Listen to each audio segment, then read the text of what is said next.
پہلے تو میں نے مسلمانوں کے اخلاق سنے تھے، اب تو میں نے دیکھ بھی لیے. پر یہ بتا جب 12,000 آیا تھا جان کیوں نہیں چھڑائی؟ تو حضرت چارہ کاٹتے کاٹتے رو پڑے، فرمانے لگے تو نہیں نہ جانتا یہ بیٹیاں سانجی ہوتی ہیں، پتہ نہیں نا.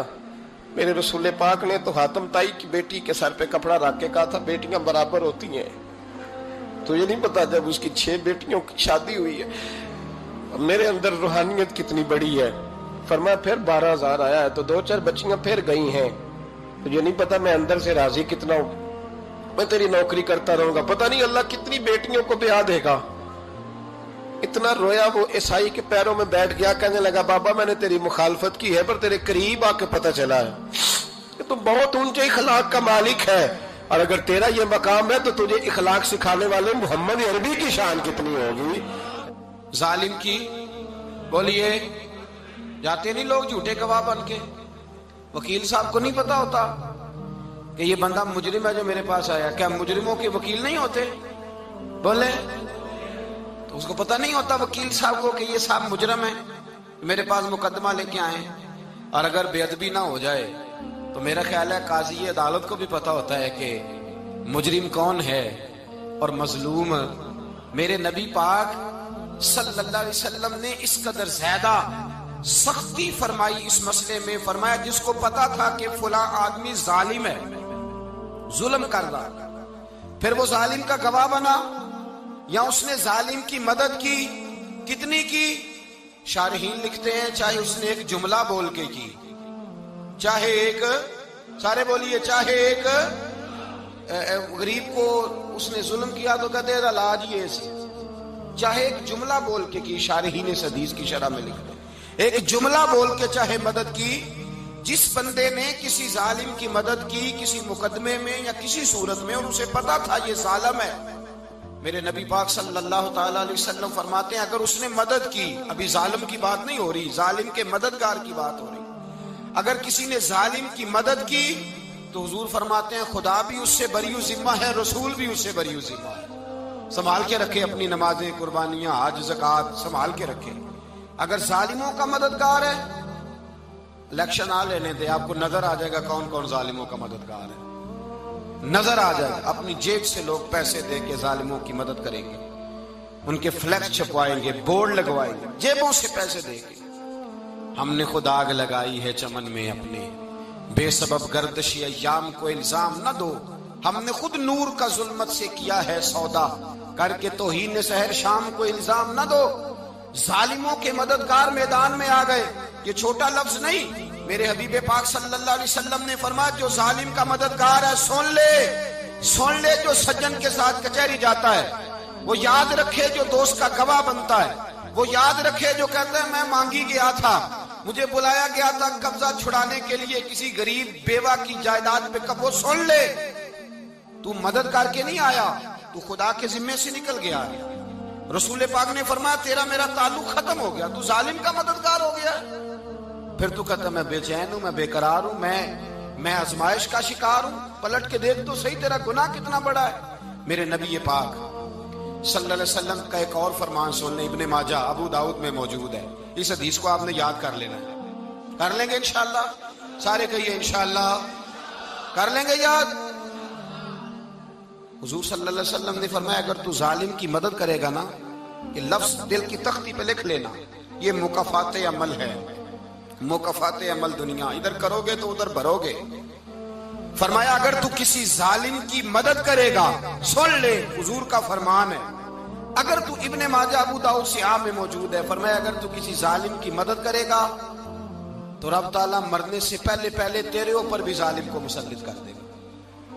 تیرے اوپر بھی ایک دفعہ ظلم ضرور ہوگا اگر تو ظالم کی، وہ کسی صورت میں بھی ہو سکتا ہے، کسی صورت میں بھی تیرا بیٹا ہی اٹھ کے ظلم کر دے گا، تو الجھ جائے گا، کسی نہ کسی جگہ تیرے لیے تباہی کا سامان ہوگا، تیرے اوپر ظلم ہوگا، اس لیے کہ تو ظالموں کا مددگار ہے. چاہیے یہ تھا کہ تو مظلوم کی مدد کرتا، انسانی ایمانی یقین کا فریضہ سر انجام دیتا، تو ظالموں کا مددگار ہو گیا. ٹٹول کے دیکھ لیں، رزلٹ نکال کے دیکھ لیں، ہمارے زمانے میں ظالموں کے مددگار زیادہ ہیں. اتنی لمبی زبانیں نکال کے ظالموں کی مدد کرتے ہیں. بڑے بڑے کالم نویس اللہ نے انہیں قدرت دی لکھنے کی، تو اپنا قلم ظالموں کی مدد میں خرچ کرتے ہیں۔ وہ لوگ جن کو اللہ تبارک و تعالیٰ نے قدرت دی، ہمت دی، طاقت دی، کچھ لوگ ان کے حلقہ احباب میں، وہ اپنے لوگوں کو استعمال کر کے ظالموں کی مدد کرتے ہیں، ظالموں کی مدد کرتے ہیں۔ میرے نبی کریم سید عالم نور مجسم صلی اللہ علیہ وسلم نے فرمایا، اگر تو نے ظالم کی مدد کی تو جب تک تو توبہ نہیں کرے گا رب تجھ سے ناراض ہی رہے گا۔ اللہ تجھ سے، او بھائی جس سے رب بھی ناراض ہو گیا، نہ کھانا نہ پینا نہ سونا نہ جاگنا نہ نیند، پھر تیری ہر چیز تیرے لیے آزمائش ہو جائے گی، پھر تیرا سایہ بھی تیرے لیے خوف کا سامان بنے گا، پھر زندگی جیتی جاگتی لاش بن جائے گی، تو اپنے کندھوں پر اپنی میت اٹھائے پھرے گا جب تو ظالم کا مددگار ہوگا۔ اور نبی پاک صلی اللہ علیہ وسلم نے فرمایا ظالموں کا مددگار بھی ظالم ہوتا ہے، ظالموں کا مددگار بھی، سارے بولے ظالموں کا مددگار بھی نہیں، کو نہیں، آپ سارے نہیں بولے، ایک دفعہ بولے ظالموں کا مددگار بھی، پکی بات ہے، ظالموں کا مددگار بھی۔ اللہ اکبر، جس کا یارانہ ہو، جس کا دوستانہ ہو، جو کہے میں نے نا اس کو اوکھے ویلے کے لیے ظالم کو یاد رکھا ہوا ہے۔ کبھی مشکل میں رکھے نہیں ہوئے لوگوں نے ظالم دوست، کہتے میں نے رکھے ہوئے ہیں، بلکہ ہمارے دیہات میں تو کہتے ہیں میں نے بازو بنائے ہوئے ہیں۔ کس کو بازو بنا لیا؟ ظالم بھی کبھی بازو ہوتا ہے، جو ظلم کی تلوار لیے میدان میں کھڑا ہے۔ قارون، حامان، فرعون، نمرود کا حال نہیں لوگوں نے دیکھا؟ اپنے زمانے میں آپ نے کتنے لوگ نہیں دیکھے جن کے سائے سے، آواز سے لوگ کانپتے تھے؟ پھر پولیس کی گاڑیوں میں وہ اس طرح مردہ پڑے کہ دنیا نے تماشا دیکھا ان کا۔ یہ رنگ ہم نے دیکھے نہیں اپنے آنکھوں سے۔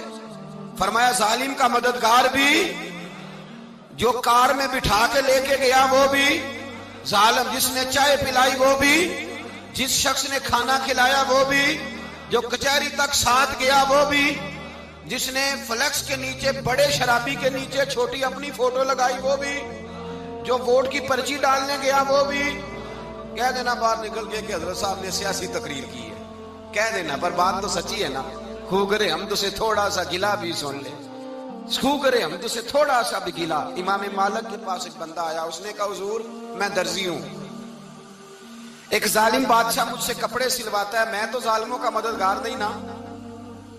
ایک ظالم بادشاہ مجھ سے، حضور میں تو مددگار نہیں نا ظالموں کا۔ جو فرمایا ظالموں کا مددگار بھی ظالم ہوتا ہے، تو کپڑے لے کے آتا ہے میں سی کے دے دیتا ہوں، ذمہ داری نہیں۔ یہ ایک آدمی دکاندار ہے، اس سے کوئی بندہ چیز خریدنے آئے گا تو تھوڑی کہے گا میں نے نہیں دینی، تو دے گا۔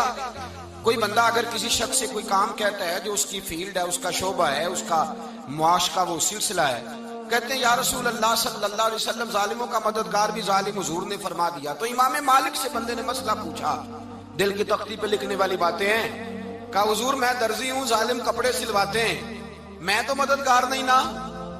امام صاحب کہنے لگے نہیں، مددگار تو وہ ہوگا جو تجھے سوئی دھاگا فراہم کرے گا، تو پورے کپڑے سی کے دیتا ہے، تو خود بہت بڑا ظالم ہے، تو پورے سوٹ سی کے دیتا ہے، تو بہت بڑا ظالم خود ہے۔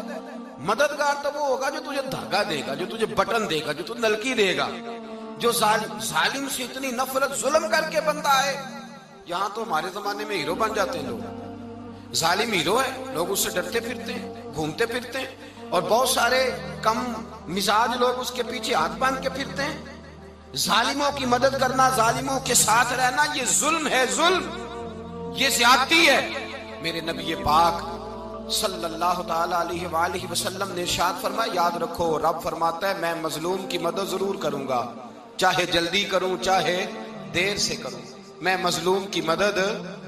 اور حضور صلی اللہ علیہ وسلم نے فرمایا ہے، حضرت معاذ بن جبل کہتے ہیں حضور نے مجھے یمن کا گورنر بنایا، جب میں جانے لگا نا تو حضور نے بڑی نصیحتیں کی، بخاری میں موجود ہے، فرماتے ہیں جب میں پلٹنے لگا تو میرے رسول نے فرمایا معاذ ایک منٹ ٹھہر جا، ایک بات میری یاد رکھنا، اس کو نہ بھولنا۔ کہا حضور کیا؟